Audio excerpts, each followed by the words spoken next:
I'm going to introduce Joel Neeb from the Insight Age.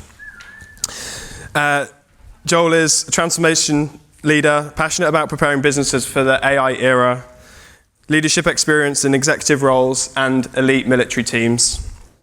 He was VP of Execution and Transformation at VMware, spoke about the transformation that Jamie and Joel led earlier. And he holds an industrial engineering degree from the US Air Force Academy and an MBA from the University of Texas. So with that, I'm going to welcome Joel Neeb to the stage.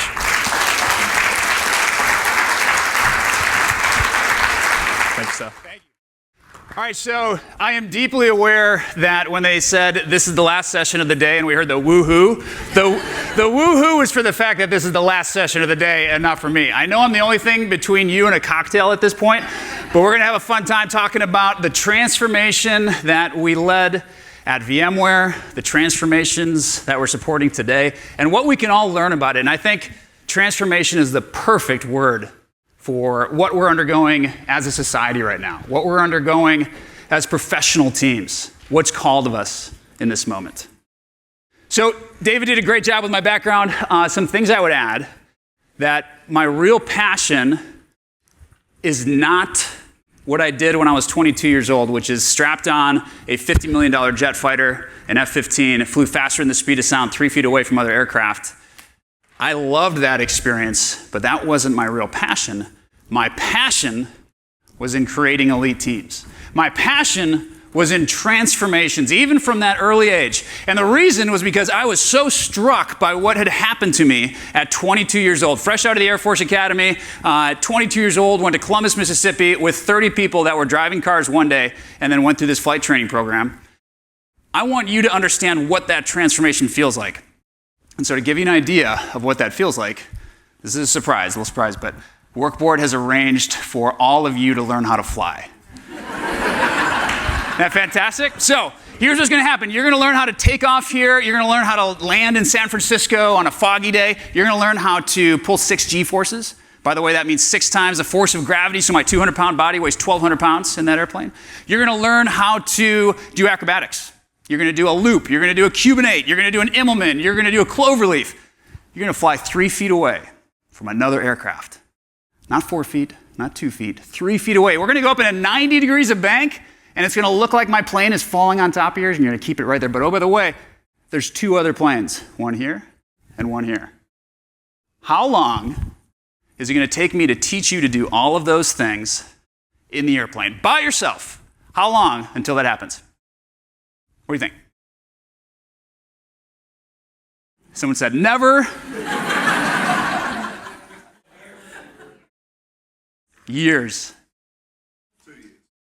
4 months. 4 months. How do I know that? Because it happened to me in 4 months, and my last role in the military was the chief instructor pilot in charge of flight training for all of the Air Force flight training. In other words, I taught the instructors how to instruct. We made sure we had a scalable program that transformed individuals from driving a car one day to 4 months later, before the holidays, 4 months later, you're now doing every single one of those things that I just described in an airplane by yourself with no one to help you. And you've learned and transformed, not just individually, but as a team as well. That's what I was struck by. And I knew, I love flying. I love being upside down. I love the experience of that at 22 years old. There's nothing better than having an airplane that you can take all around the world and having a mission as inspiring as the one that I supported in the US Air Force. But I also knew that I wouldn't necessarily be a flyer for the rest of my life. I knew that I would be a part of transformations for the rest of my life. My passion is transforming individuals, teams, and organizations to unleash their full potential. All right, so this is an actual picture. This is not Photoshopped. This is me standing on top of the airplane. This is an F-15. And if you can imagine me sitting around the net of a tennis court, that's about what it feels like to fly an F-15, because an F-15 is the same dimensions as a tennis court. So I would take every day a tennis court and fly it through the sky at about 1,000 miles an hour. When this picture was taken, I was interviewing for the Air Force Thunderbirds, which is like the Navy's Blue Angels, except better, exactly. Thank you. interviewing for the Navy's Blue Angels, except better. And at this point, I was learning what it's like to lead in complex environments. And our number one job as a leader, ladies and gentlemen, the most important thing we can ever do is help create more simplicity for our teams. What do I mean by that? Simple is not easy, but simple is distilled into the critical few things that we need to accomplish to be successful.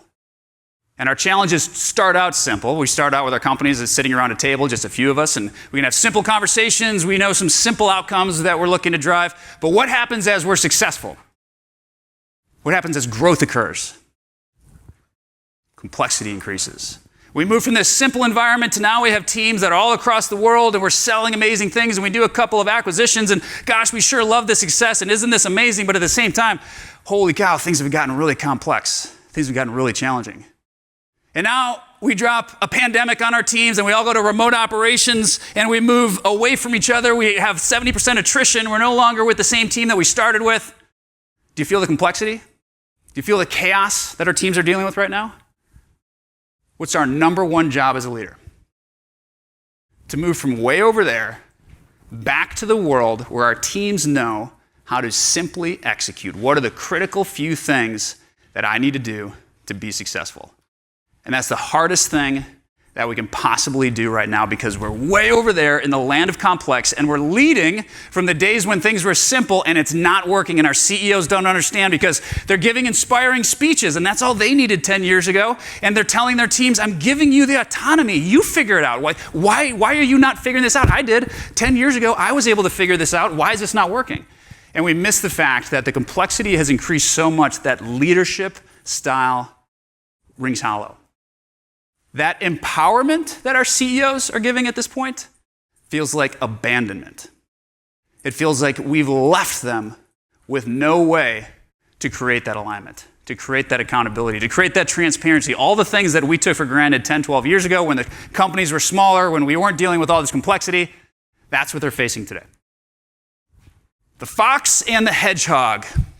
By the way, there's going to be a conversation back and forth. We're going to have a lot of Q&A in this conversation. Fox and the Hedgehog. This is from a great business book. If you're as old as I am, then you were made to read this in business school if you went to business school. Anybody know what book I'm referring to that talks about fox companies and hedgehog companies? Good to great, exactly. I knew Patrick would know. Okay, good to great. So Patrick, I'll take it one step further. What type of company do you want to be? A fox or a hedgehog type company? Hedgehog company. And this was Jim Collins' point. Basically what he said was, a hedgehog does one thing exceptionally well. It just executes. It's highly focused. It does that one thing exceptionally well. And that one thing is unglamorous. He picked an animal that wasn't very sexy, not a very glamorous animal. All it could do was curl up in a ball, this defensive maneuver, and it kept its enemies at bay by doing that. And effectively what Jim Collins was saying was, be this type of company that does that one thing exceptionally well. Don't get cute and try to be like this fox over here who's clever and sly and constantly chasing after where the market is going, the shiny red ball, the new opportunity. And Jim Collins had all these examples of why he was right. He had all these companies, 11 companies, and they were all fox companies. They did one thing exceptionally well. And through the trials and tribulations of the market for the past, for some of the cases, 10 decades, these companies had weathered the storm because they could execute and do that better than anyone else. And what has happened to those companies since then? 9 of the 11 either don't exist or they've dramatically underperformed the market. Why is that? Was he wrong? Any guesses? Because, ladies and gentlemen, unfortunately for us as the leaders of these companies today, you need to be both. It's not enough to be that executor anymore. You can't afford to be Blockbuster Video that does one thing exceptionally well and beats out all the competition. You need to be Netflix. You need to do something exceptionally well, shipping DVDs out to everybody in the world, and you have this. By the way, did everybody know that? Netflix didn't start out as a streaming model. You're aware of that, right? Yeah. They started out, the business plan is like Amazon. They just ship DVDs all around the world, all around the country to, they brag that they can get you a DVD in Alaska and no late fees. And this was their business model. And then they saw where the market was going and this digital transformation. They said, we can't do that for much longer because we got to go towards streaming. How many people do you think they had on their staff that were capable of, moving into a tech direction? None. They had no reason to believe they could do this. And yet they did it. They completely disrupted their company. They completely disrupted their operating model, their culture. They made new investments. They took it in a different direction because they were both that fox and the hedgehog. Was that the last time they disrupted themselves? Nope. Happened again. So now we have Hulu and Disney Plus. If you remember, like 10 years ago, you could literally get, maybe a little longer than 10, but you could literally get every movie on Netflix. Does anybody remember those days? You could get the entire library. You could watch all the Disney movies and all the Star Wars movies, and you name it, it was in the library. And then, of course, the production companies came in and they started carving it up and taking them away. And what does Netflix do about this? Do they just roll over and take it, or do they now go competitively against these other groups? No. They made content. They became a Hollywood studio. What right do they have to become a Hollywood studio? Do they have any expertise in that? Nope. They reinvented themselves again. So what's the point of this conversation? That's what's going to be required of all of our companies in this next era. I would argue that we are all Blockbuster Video right now. And it's up to us to figure out, how do we make our companies disruptable?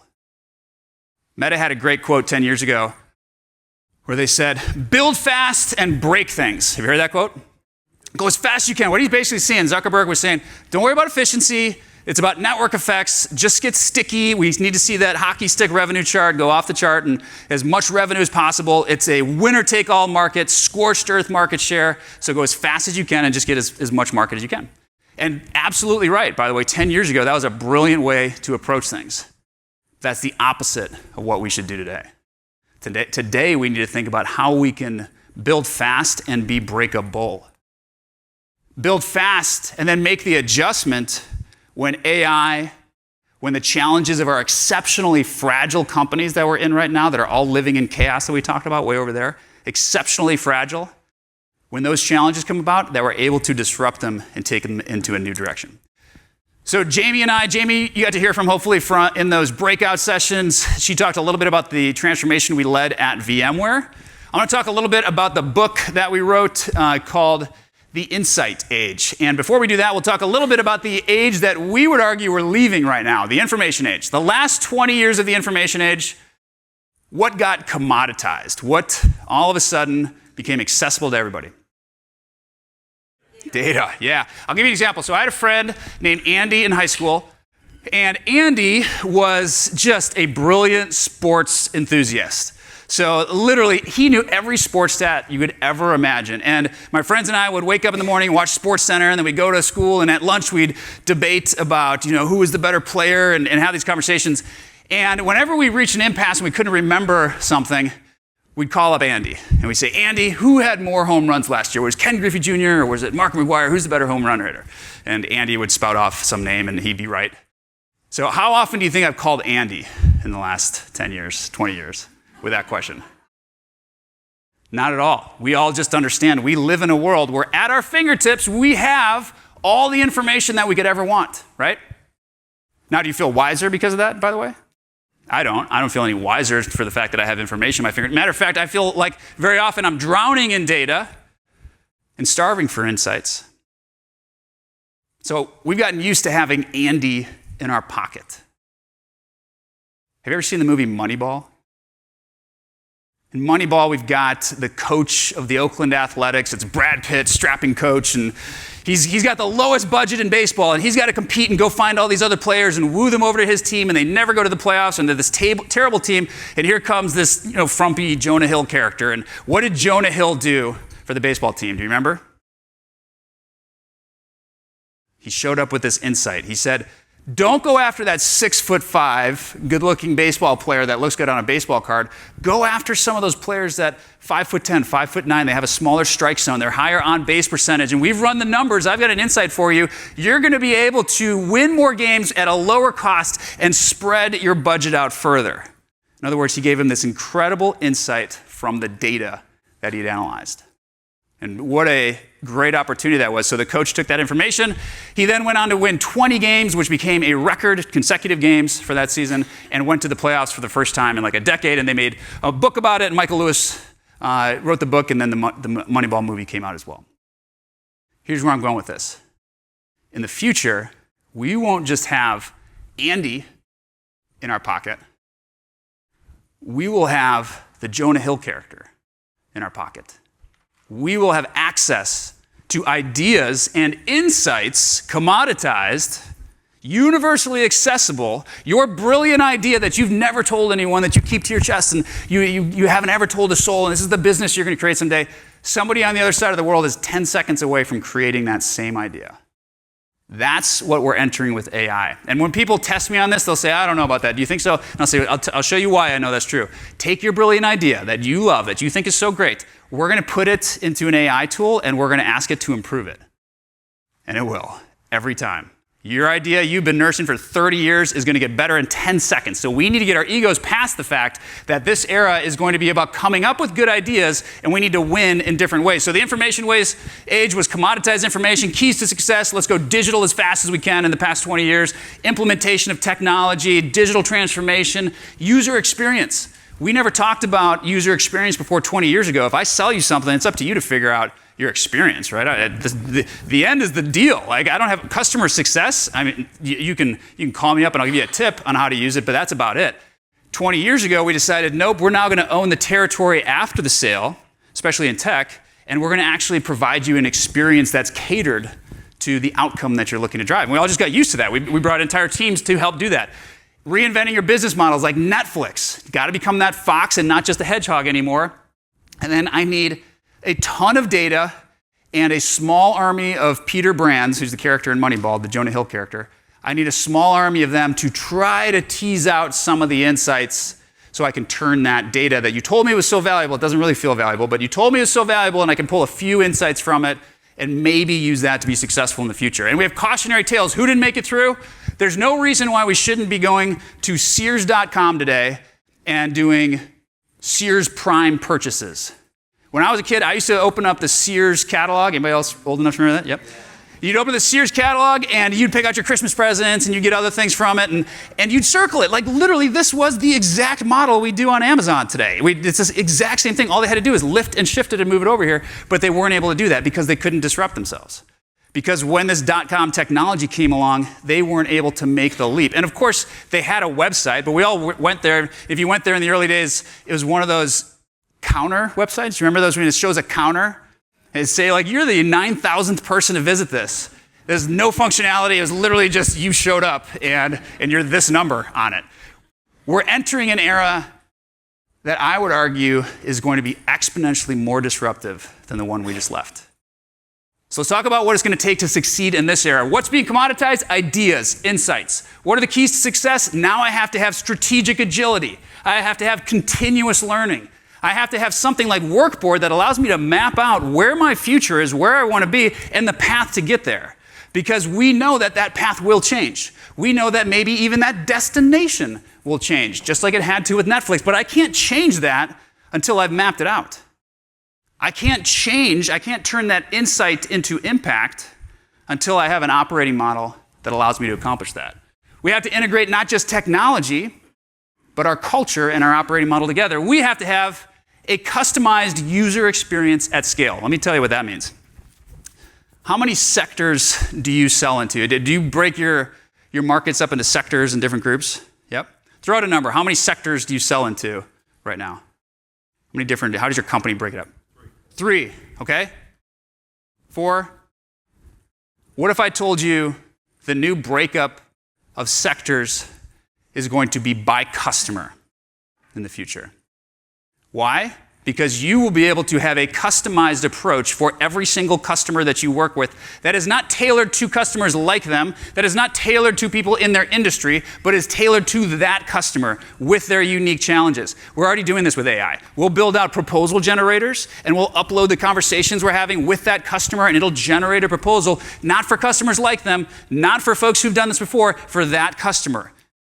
That's the expectation we're walking into, not just user experience, but user experience for me. And you're already doing this. You get this on Amazon right now when you go to like the because you liked section, right? It doesn't say like your neighbor liked this. You might like it too. It says because you liked. These are things that you will like because we know your proclivities and we're going to give you a customized user experience by individual customer. That's an extremely high standard. And it's not about data analysis. Why? Because the analysis has been commoditized. The analysis portion will be done for us. It's about curating the data. It's about having the right data. It's about having standardized versions of that data, about not lying on the data. You heard Eric talk about it earlier. What does he fire people for? It's not much. He's a great CEO. But he says, if you give me bad data, if you give me that watermelon, green on the outside, red on the inside, and you're fibbing about it, you're out. And that needs to be all of our mentalities moving forward, because we don't get the insights until we have the inputs, and we need those to be right. And we need something like Workboard to track all of the inputs across the entire organization so we can spit out the right insights about what we should do next. And then it comes back to execution. You say, wait a second, we started this whole conversation. You said it's not execution anymore, Joel. You said we got to be a fox and a hedgehog, but it's execution again. Why does it come back to execution now? What do you think? That's a piece of it for sure. Yes, it was all a dream without execution. And one more piece. If you and I have the exact same idea, how does one of us win? Execution. That's the only way I can compete against you, because once again, if we're getting the same insights, if insights have become commoditized, if you and I have the same ideas generated about where we should go next, then the only way I can win is by execution. So we've come full circle. Who are the cautionary tales? We don't quite know yet. Who here wears an Oura ring? Anybody else wear one of these things? 1, 2, 3, 4, 5. 5 hands up. All right. Amazing ring. This thing tracks my heart rate. Since I've been talking to you, it's looked at my temperature, my heart rate variability, all these great things, my sleep. And how do you typically use it? Who raised their hand? What did you use it for? Yep. What do you use it for typically? Yeah, sleep. It's a perfect way to look at how you slept the night before. And so I'll open it up and it'll say, you got 5 hours of sleep. I'm like, yeah, that sounds about right. That 5 hours of sleep is what it felt like last night. And for the longest time, it would tell me what happened in the past. And it was a great data collector for me. And I could look back and see how my sleep had been over the past few months and what my heart rate looked like and heart rate variability. So I collect all this data on myself. But what did it do recently? Just recently made the switch from looking backwards to looking forwards. And now it'll say things to me about what it predicts is going to happen in the future. And I could see it saying, like, you might have a heart attack, Joel, because we're detecting some strange things and some anomalies with your heart, or, you haven't slept very well in a while, you might have a cold coming on. That makes sense, right? If you were tracking long enough, that's what I would think it would say too. But it says crazy stuff like, you're going to have a mental health day in 2 days. You're going to have a bad day. You're going to have a cortisol spike. Why is it able to do that? Because AI/ML is creating insights that we didn't even consider. Because it's starting to connect the dots on stuff that there isn't enough Peter Brands in the world to come up with.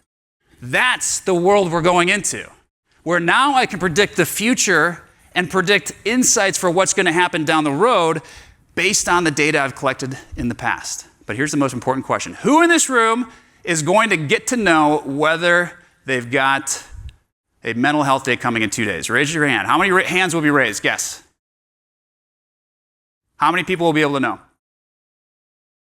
4 or 5, right? Why just 4 or 5? Because they are wearing the ring. Why does that matter? Because until you put the ring on, until you've curated the data, you don't get the insights. Until you have the inputs, you don't know what's going to happen in the future. So what's the most important thing we can do for every single one of our companies right now? Put an Oura ring around it.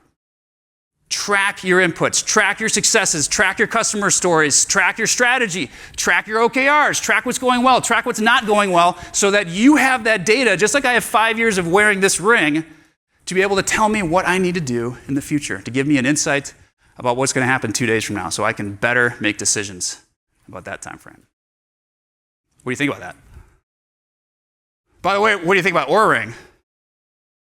Right? Pretty cool. Who here wants an Oura Ring now? All right. Everyone, look under your chairs and reach. I'm just kidding, there's no rings. There is something much more valuable than a ring we're discussing. How do you create this within your company? How do you create insights for your leaders? How do you teach your team to curate this? Because here's what we know. Everyone gets excited about that LLM, the large language model in the middle of that, and that's the thing we're all pumped up about. Is it ChatGPT? Is it Claude? No, it's Gemini. It's this other thing. I say forget about that. I say assume there's amazing LLMs coming down the pipe. What should you focus your attention on right now? Data. Putting the ring around your company, and not just data. I don't want to just turn on record on my Zoom calls, although that's helpful. I want curated data kept the same way, no fibbing, do it the same way with a heartbeat of data update all the time. Just like Aura Ring captures data on me that's relevant and doesn't change it from day to day and doesn't create a variable list of things that it's looking at, you need to create the inputs to get the insights. And there's a mountain of debt between us and those insights, data debt. We had done 60 acquisitions at the company that we supported in the past couple of years. And those 60 acquisitions brought thousands of different tools that didn't talk to each other, data debt, data disjointed data lakes. Nothing was in the same place. Nothing was captured the same way. We didn't even know that it wasn't captured the same way. So there's absolutely no way we're getting insights from all this data debt. We have operating model debt, operational debt from those acquisitions, and we never really integrated them. We said, hey, Mr. or Mrs. CEO, welcome to the company, welcome to be acquired by us. You get to keep being the CEO. You get to keep making the rules, and you know what? Just go as fast as you can. Don't try to integrate with us. You do your thing. You know your business better than us. Go as fast as you can. We're going to shovel more resources your way, and it's going to be, build fast and break things, and you're going to love it.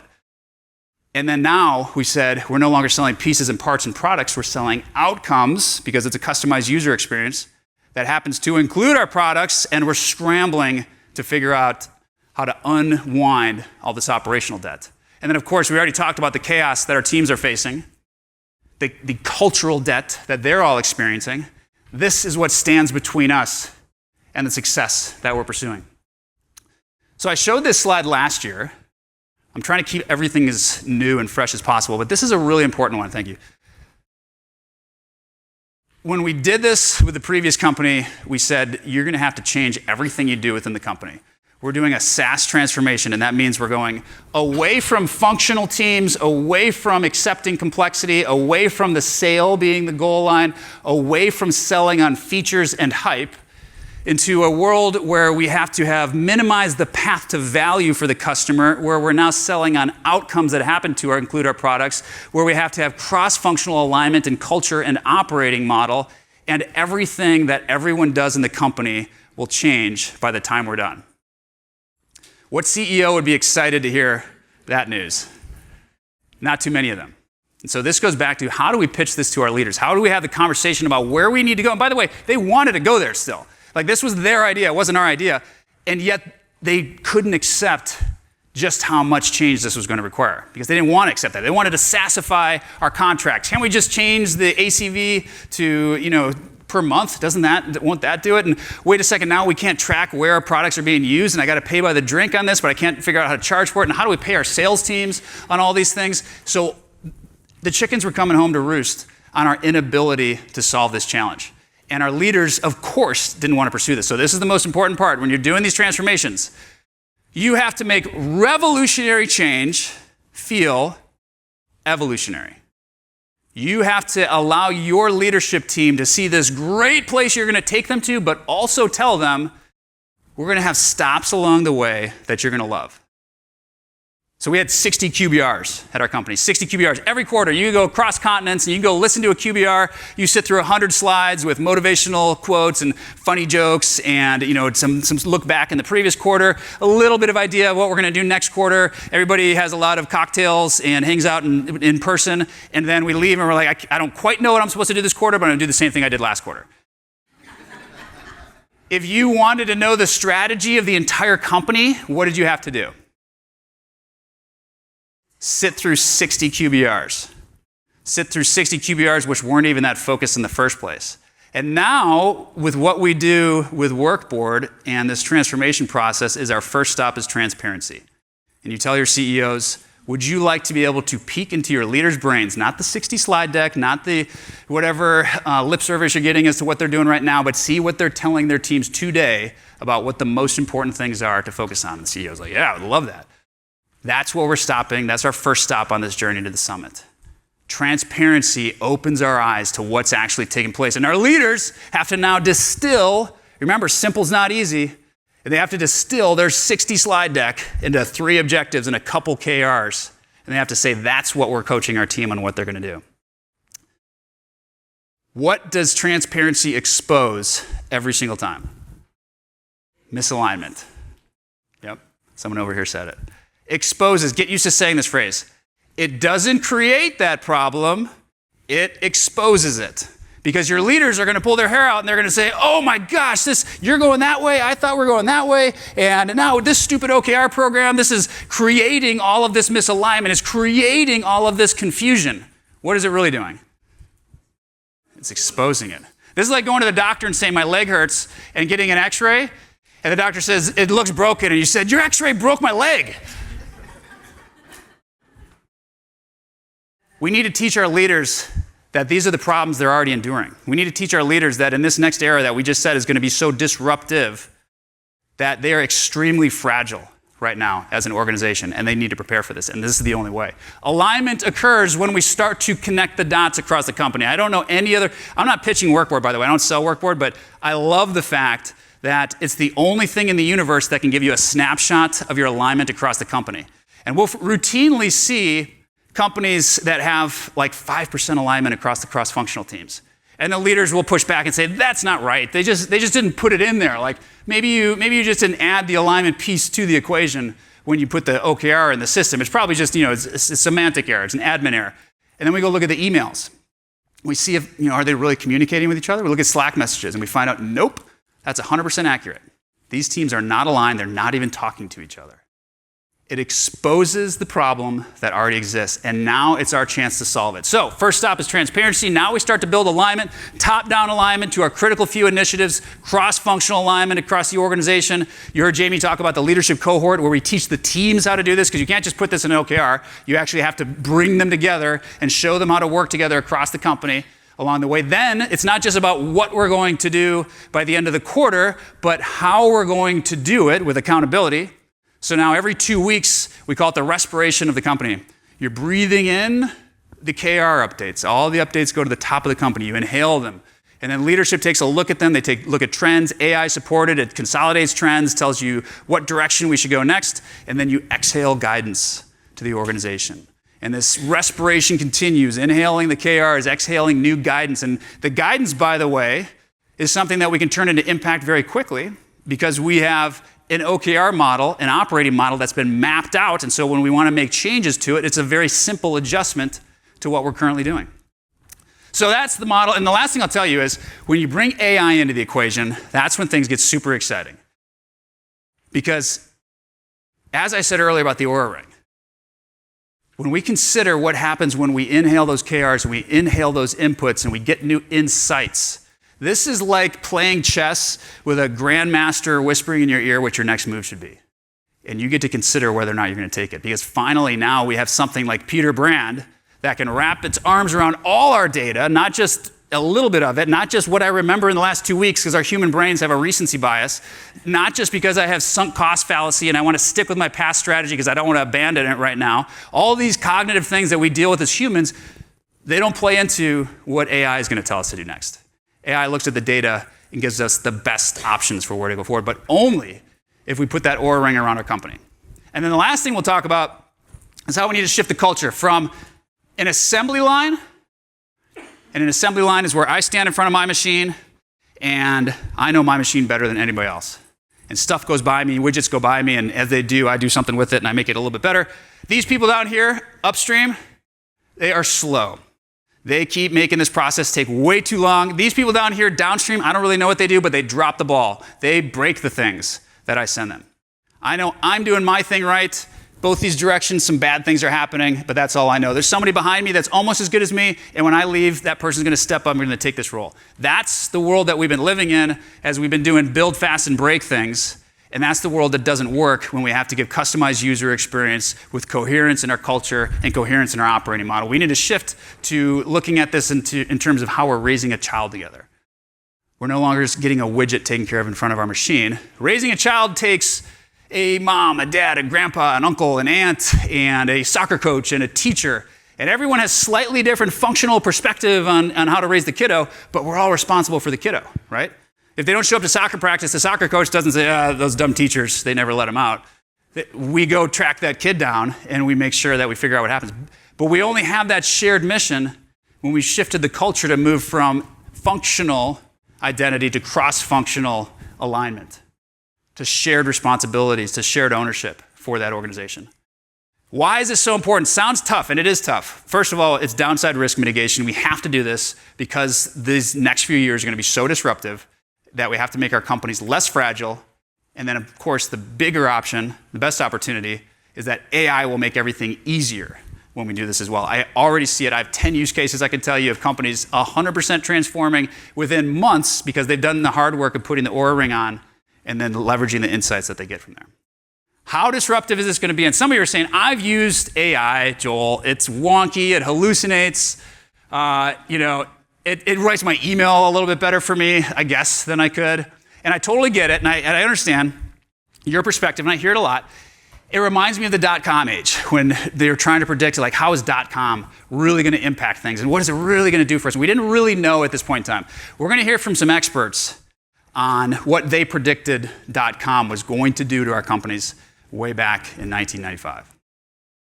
Hey, why should I be on the internet? Why?